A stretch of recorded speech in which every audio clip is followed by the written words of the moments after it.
MDH चणा मसाला।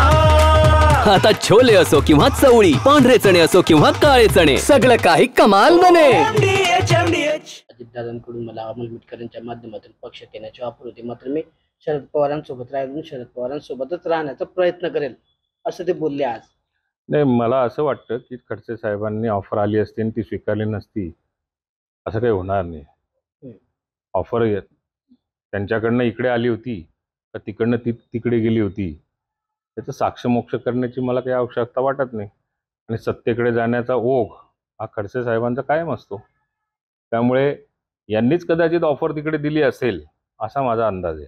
त्यांची इच्छा आहे की परत एकदा सत्तेमध्ये मी आलो पाहिजे अशी त्यांची इच्छा आहे मनापासून, आणि ते आल्यानंतर त्यांचं आम्ही स्वागत करू। बघायला गेलं तर खडसे हे म्हणतात की ते दिल्लीमध्ये माझी ओळख आहे, राज्याच्या भाजपच्या नेत्यांशी मला काही गरज नाही, मी दिल्लीवरून काही गोष्टी करू शकतो। नाही, सत्य परिस्थिती आहे ती त्यांची की दिल्लीपर्यंत खरोखर त्यांची ओळख आहे। राज्यात केंद्र सरकारमध्ये रक्षाताई या मंत्री आहेत, यांच्या ओळखीमुळेच त्या सुद्धा मंत्री झालेल्या आहेत असा माझा प्राथमिक अंदाज आहे। तिथे ओळख राहून काही नाही, दिल्लीत काही असलं तरी गल्लीमध्ये त्यांचं स्वागत करणारे भारतीय जनता पार्टीचे कार्यकर्ते जर का तयार असतील तर ओळखीचा उपयोग त्यांनी त्या ठिकाणी केला पाहिजे।